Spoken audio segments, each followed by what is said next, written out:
Hello everyone, welcome to focus study centre. आज आपको हम बताएंगे क्लास 10th का चैप्टर नंबर 4 जो मैथ का है, द्विघात समीकरण। इसमें हमको क्या ज्ञात करना है?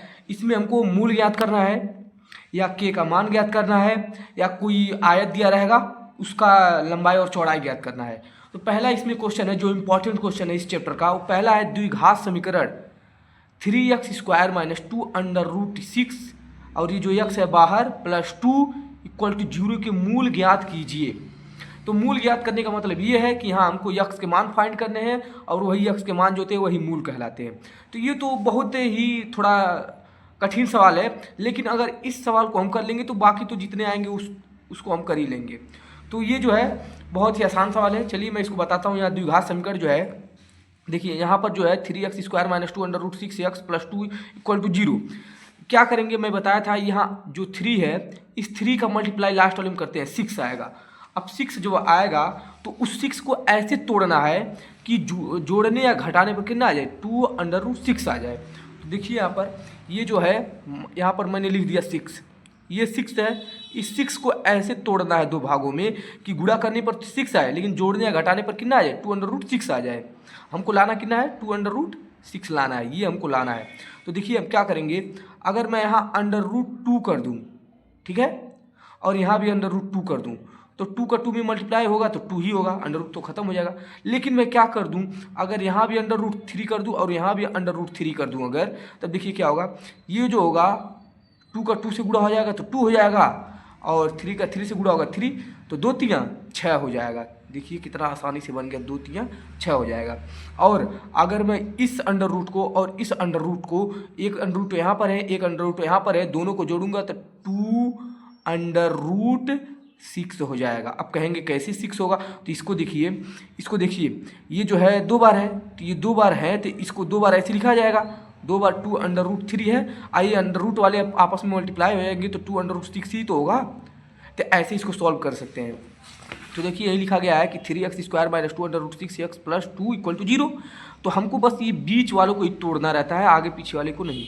तो हम 3x² को ऐसे लिख देंगे, ये माइनस का -6 उतरेगा।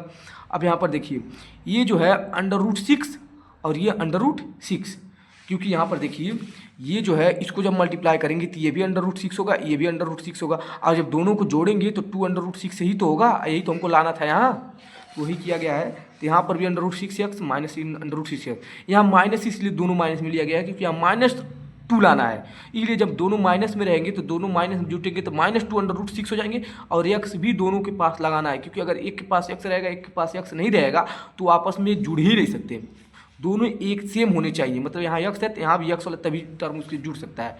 और ये प्लस का 2 = 0 ऐसे रहेगा। अब इन दोनों को क्या करूँगा, इन दोनों में कुछ कॉमन है ही नहीं क्योंकि √ में है, यहाँ पर √ है ही नहीं। तो देखिए क्या करेंगे, इससे हम कुछ काम करेंगे। तो ये जो दिया है यहाँ पर और इसमें देखिए इसमें भी कुछ कॉमन नहीं है क्योंकि इसके पास √ है, इसके पास है ही नहीं। तो इसको भी कुछ करेंगे। तो हम क्या करेंगे, इस वाले 3 को देखिए ध्यान से, इस वाले 3 को क्या मैं ऐसे लिख सकता हूँ 3 √ गुणे √3, आखिर ये मल्टीप्लाई होकर 3 ही तो आएगा, यानी हम 3 को ऐसे लिख सकते हैं। और जो 2 था इस 2 को क्या हम ऐसे नहीं लिख सकते हैं 2 √2 इंटू √2, अब फिर मल्टीप्लाई होकर इतना ही तो आएगा, तब आराम से कॉमन हम ले सकते हैं। तो इसको हम क्या करेंगे, इसको लिखेंगे 3 √3 ix है तो x² ऐसे रहने दिया। ये जो है इसको हम तोड़ सकते हैं √3 √2 में तोड़ सकते हैं, और फिर माइनस इसको भी ऐसे तोड़ सकते हैं, और इसको हम लिख सकते हैं √2 अब देखिए इसमें दोनों में क्या है 3 कॉमन है, तो 3 मैंने कॉमन ले लूँगा।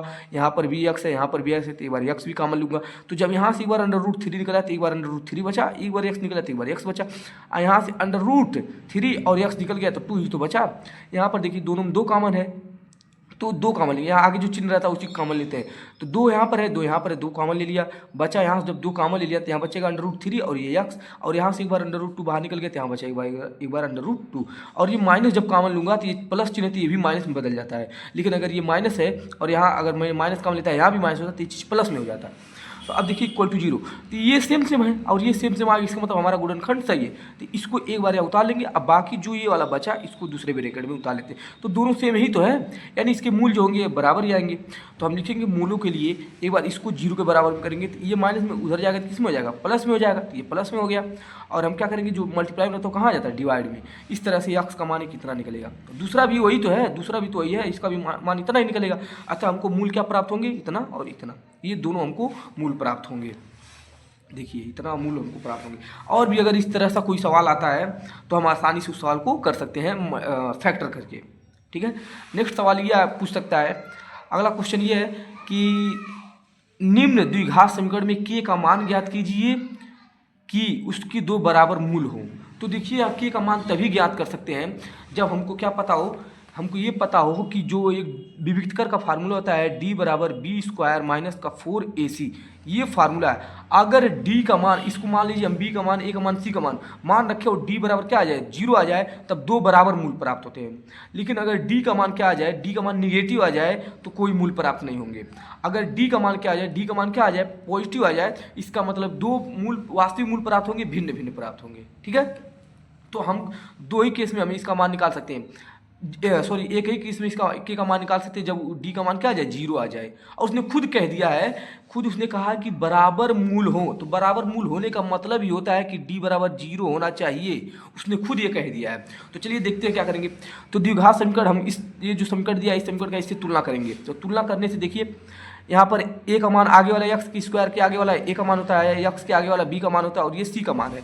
अब यहाँ पर देखिए d बराबर 0, क्योंकि यही दो बराबर मूलों का एक कंडीशन और d बराबर 0, तो d तो इसे रहेगा। अब b स्क्वायर माइनस 4ac, क्योंकि d बराबर इतना होता है, d बराबर इतना। और देखिए अगर नहीं समझ में आ रहा है तो ऐसे कर सकते हैं, d बराबर 0 होता है और d का फार्मूला होता है b square minus 4ac equal to 0। b का मान देखिए यहाँ से, b का मान जो है वो कितना दिया k, तो यहाँ k रख दीजिए, माइनस 4 ऐसे ही रहेगा। a का मान देखिए 2 है तो 2 यहाँ रख देंगे। अब फिर मल्टीप्लाई c का मान देखिए 3 है तो यहाँ 3 रख देंगे इक्वल टू 0। अब देखिए क्या होगा, ये जो होगा k स्क्वायर इक्वल टू, ये हो जाएगा 2 चौका 8, सॉरी हाँ 2 चौका 8, 8 3 24 आएगा। इधर माइनस में था उधर गया प्लस में हो गया। यहाँ से k का मान निकालेंगे तो स्क्वायर जब इस पर चिपकेगा तो ये प्लस माइनस हो जाएगा। क्यों, क्योंकि मैं बताया था जितना घात होता है उतना आंसर आना चाहिए।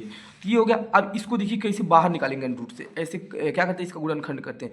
2 से गुणनखंड करते, 2 एक नम 2, 2 दूना 4, फिर 2 से 2 छक्का 12, फिर 2 से 2 3 6, फिर 3 से 3 एक 3। जिसका जोड़ा बना उसको कड़ी के बाहर, जिसका जोड़ा नहीं बना 2 3 6 कड़ी के अंदर। ये होगा उसका आंसर, यानी 2 दूना 4, 4 6 24। यही चीज़ यहाँ लिखा गया है। देखिए सॉल्व करके ये लाया, एक बार प्लस में आएगा वही चीज़, एक बार माइनस में आएगा। नेक्स्ट क्वेश्चन देखते हैं, और इस चैप्टर का ये लास्ट क्वेश्चन होगा। तो ये क्वेश्चन का लास्ट क्या है देख लेते हैं। लास्ट क्वेश्चन ये पूछ सकता है कि क्या परिमाप 80 मीटर तथा क्षेत्रफल 400 मीटर स्क्वायर की एक पार्क को बनाना संभव है? यदि है तो उसकी लंबाई तथा चौड़ाई ज्ञात कीजिए।